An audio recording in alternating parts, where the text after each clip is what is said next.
A night at the opera. I fell exhausted on the bed, my purse landing next to me, my jacket unbuttoned but still on. The lens in its bag was somewhere on the floor by the bed. I was home, safe. I burst into tears. It took me about 15 minutes to cry my way through what had happened at the police station. Feeling emptied of all emotion, I replayed the interview over in my mind like a movie. After doing that a couple of times, I really couldn't find anything that I had said or done, except maybe about parking my car on the street and the meter and that whole embarrassing fiasco. Anything that I could have done or said differently or any better. I took a deep breath and nearly choked when my purse started vibrating next to my hand. Someone was calling me. I grabbed my purse and pulled out my phone. Bob, of course. I managed to hit the connect icon just before the call went to voicemail and said, "Hey there." "Hey, hon, how are you doing?" "You sound a little out of breath," Bob answered. "I'm okay. I just got back from errands and got myself all situated. That's all." Okay. Well, hey, so are you busy?" "Oh, no. Oh, please, no. I can't possibly do anything else today except sleep. Maybe eat. Eventually." Aloud, I said, "No, not at the moment, but I'm kind of tired, though. It was a long morning. Busy." I finished. "That's great," Bob replied, sounding very excited. "How do you feel about going out tonight? Like a real date? A fancy dinner? And maybe a show? Live theater? Oh, I know. Let's do a night at the opera, like Queen, right?" He sounded so damned full of energy. "You can get all dolled up, and I'll wear my French cuffs. You always like when I wear them, right? We'll do it up big." "Did you win the lottery or something?" "No. Well, yeah, I did just sign a new contract. Big client, corporate client, local Cisco regional office. I thought you'd be happy," he murmured, sounding deflated. "Oh, hey, that's awesome." I sat up in bed, rubbing my neck. "I'm thrilled for you. That's great. Congratulations. A night at the opera sounds awesome. I'll wear the pinstripe pantsuit and red blazer. What do you think?" I tried to put some energy in my reply. "Okay, yeah, sure. You look hot in that pantsuit," he had, hopefully. I knew I was going to regret this, but it obviously meant a lot to Bob, and he really was a decent guy, all things considered. I certainly wasn't going to get a better offer tonight. That's for damn sure. "Great, I'll pick you up at 7. How about Red Lobster?" he asked. "I am not wearing my pantsuit for dinner at Red Lobster," I retorted, ready to call the whole thing off. Suddenly, I remembered seeing a real recent advert for Brenner's on the Bayou. "Brenner's! Let's do Brenner's," I said. "We always drive by it, and you always say you're going to take me there someday. How about tonight?" I waited.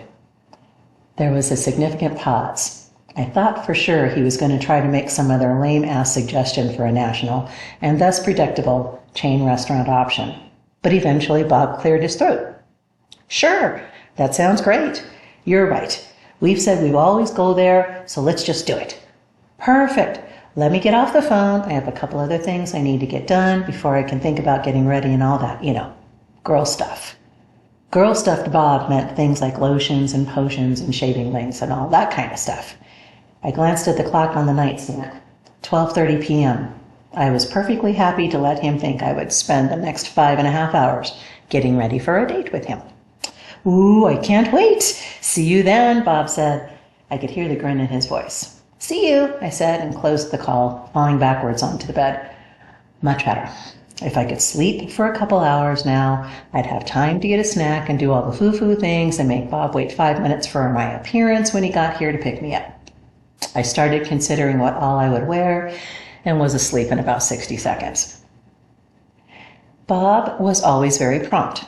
While I believe that being on time is a skill to be acquired, for Bob, it was more like a calling. He is always at least 10 minutes early.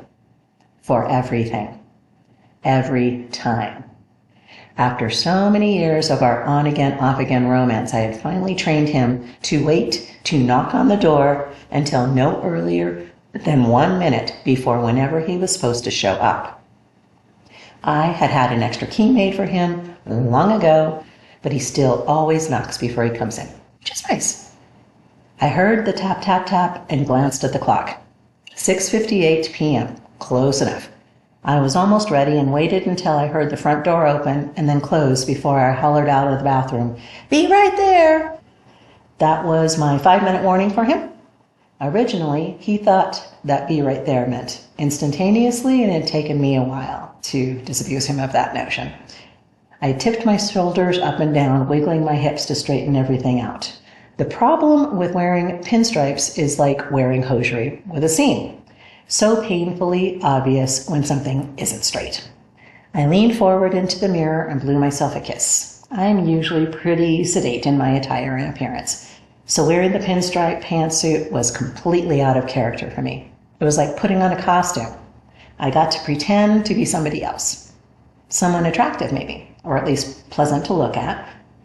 I turned away from the mirror and glanced over my shoulder at the mirror, tossing my already drooping curls, red dangle earrings catching the vanity light. I have been known to stop traffic, without having to walk in front of it. I gave myself a wink and turned off the light, heading down the hall to the man who waited for me. Brenner's on the Bayou was spectacular. After making my entrance from the bathroom, Bob had caught his breath and whistled appreciatively as I swooped past him to grab my red blazer and little black purse with its blocky gold chain. I twirled gracefully out of his hands as he tried to pull me to him. "Come on, I'm starving," I laughed, planting a loud smooch on his cheek. From the valet parking to the table overlooking the amazing courtyard, the trees all lit up with fairy lights that twinkled in the reflecting pool, it was simply spectacular. I had the lobster filet mignon because it is easily one of the most expensive items on any menu, and I was feeling like I was worth it. We had 2 bottles of some red wine that I couldn't pronounce that got me really giggly. By the time we left, I was laughing and leaning on Bob, whispering something about how long it might take to get out of the pantsuit. I could feel heat radiating off of him. I was pretty warm, too. We stepped out into an almost spring evening, the air cool and refreshing. I glanced at Bob and he looked down at me. We both smiled and stood there for a moment in a gentle embrace, waiting for the valet to bring us the car. Suddenly, sirens were coming toward us, tearing around the corner and blasting past the restaurant. 1, 2, 3 patrol cars with lights and sirens screaming, followed by the coroner's van, silent, with its spinning blue light coming and going into the night. The caravan was heading east.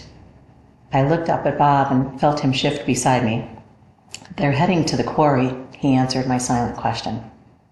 The valet cleared his throat, handing Bob the car keys.